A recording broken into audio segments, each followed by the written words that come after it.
साथियों, अब रामायण, मनुस्मृति, अन्य स्मृतियाँ तथा भागवत पुराण के कुछ एग्जाम्पल दे रहे हैं जो इस देश में जाति व्यवस्था, छुआछूत का भेदभाव पैदा करते हैं।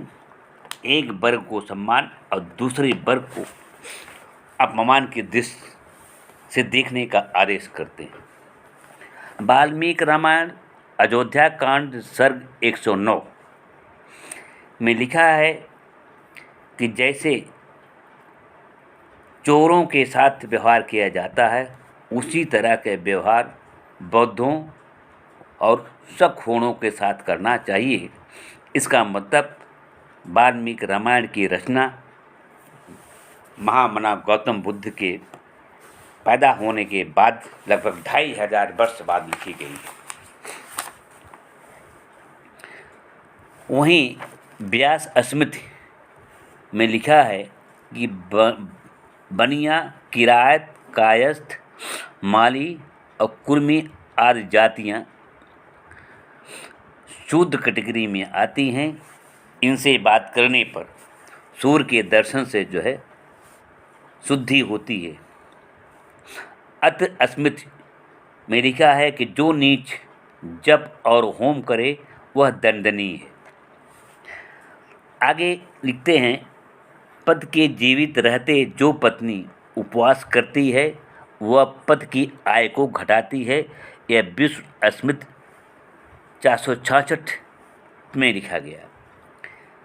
नीच व्यक्ति किसी ब्राह्मण को उपदेश दे तो राजा उसके कान में खौलता हुआ तेल डाल दे। यह मनुस्मृति अध्याय 8 श्लोक संख्या 272 पे मिलता है।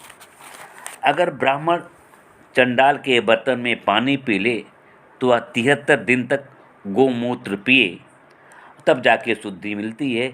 यह अति स्मृति श्लोक 173 में मिलता है।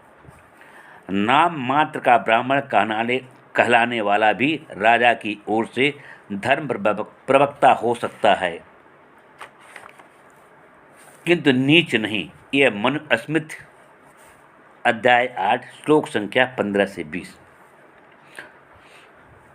जब तब व्रत, तीर्थ यात्रा, संन्यास, मंत्र साधना, देवता की आराधना, ये 6 कार्य नीच और स्त्री के लिए पतनकारी हैं।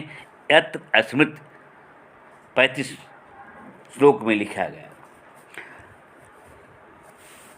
आगे लिखा गया पराशर स्मृति श्लोक संख्या 73।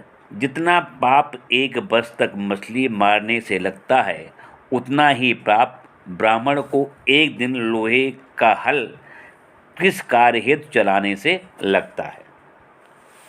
आगे हैं, बाँझ स्त्री, सुनार, मेहरा, शस्त्र बेचने वाला, लोहार, बढ़ई, दर्जी, अपना व्यवसाय करने वाले का अन्न नहीं खाना चाहिए। यह याज्ञवल्क स्मृति में लिखा गया।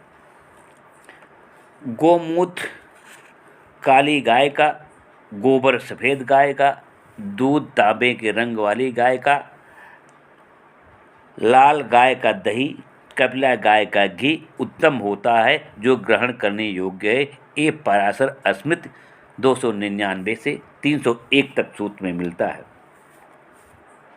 दूध बेचने वाला ब्राह्मण 3 दिन में शूद्र हो जाता है। अत्र स्मृति 21।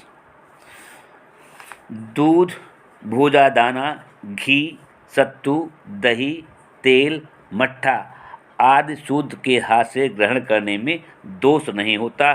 अत्र स्मृति 249 से 250 में ये। स्त्रियों का मुंह, पंछी द्वारा काटा गया फल, कुत्ते द्वारा पकड़ा गया मृग, अन्य शिकार भी शुद्ध होता है। राक्षसों, 10 चंडालों द्वारा मारा हुआ शिकार भी शुद्ध होता है। यह विश्व स्मृति में लिखा गया। धन कमाने में समर्थ शुद्ध धन संचय करे तो राजा का कर्तव्य है उसके धन को छीन ले और आधा राजकोष में रख ले और आधा बांट दे। यह मनुस्मृति अध्याय 10 श्लोक संख्या 129-130 में लिखा है। भागवत पुराण प्रथम स्कंद अध्याय 1 श्लोक संख्या 4 और 25 में लिखा है कि स्त्री, शूद्र तथा पतित ब्राह्मण वेद श्रवण के अधिकारी नहीं हैं। भगवत गीता अध्याय 9 श्लोक संख्या 32 में लिखा है, हे अर्जुन, स्त्री, शूद्र तथा वैश्य पाप योनि के होते हैं। आगे लिखा, जिस प्रकार नीच को कोई वेद पढ़ा दे, वैसे मैंने इच्छा ना होते हुए भी इसको अपनी शंकर को अपनी कन्या ब्याह दी, या असत्कर्मी, अपवित्र, घमंडी, धर्म की मर्यादा को तोड़ने वाला है। ये लिखा गया अध्याय 2 श्लोक संख्या 13। भगवत गीता में भगवान का अवतार गौ, ब्राह्मण और देवताओं को दुख हरने के लिए ही हुआ है, यह लिखा गया है। भागवत पुराण स्कंध 1 अध्याय 8 श्लोक संख्या 43। ब्राह्मण तिरस्कार पूर्वक कटुवचन कहे तब भी उसका आदर करें, ये लिखा है स्कंध 3 अध्याय 16 श्लोक संख्या 11। दान का अधिकार सिर्फ ब्राह्मण को ही है। राजा ब्राह्मण के सिवा सबसे अर्थदंड और टैक्स ले, लेकिन ब्राह्मण से नहीं। यह लिखा है अध्याय सर्ग 7 अध्याय 11 श्लोक संख्या 14। पैरों से उत्पन्न बताकर शूद्र की निंदा की गई है। वैश्य को सदा ब्राह्मण वंश का अनुयायी रहकर गोरक्षा, कृषि व व्यापार से जीविका चलानी चाहिए।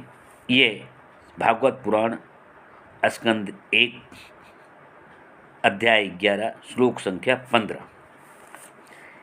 स्त्री आग के समान है, माँ बहन के साथ अकेले में भी नहीं रहना चाहिए। ये भागवत पुराण स्कंद 7 अध्याय 12 श्लोक संख्या 9 पे लिखा है।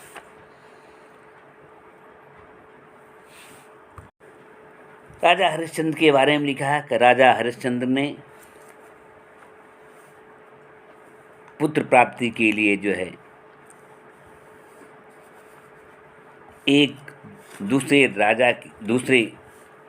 के पुत्र की जो है बल देने की सोची। आगे वहीं लिखा है स्कंद पुराण श्रीमद् भागवत स्कंद 8 अध्याय 12-33 कि भगवान शंकर का वीर जहाँ जहाँ गिरा वहाँ सोने और चांदी की खानें बन गई। और लोगों के जन्म के बारे में बहुत सी चीज़ें लिखी गई हैं जो कभी भी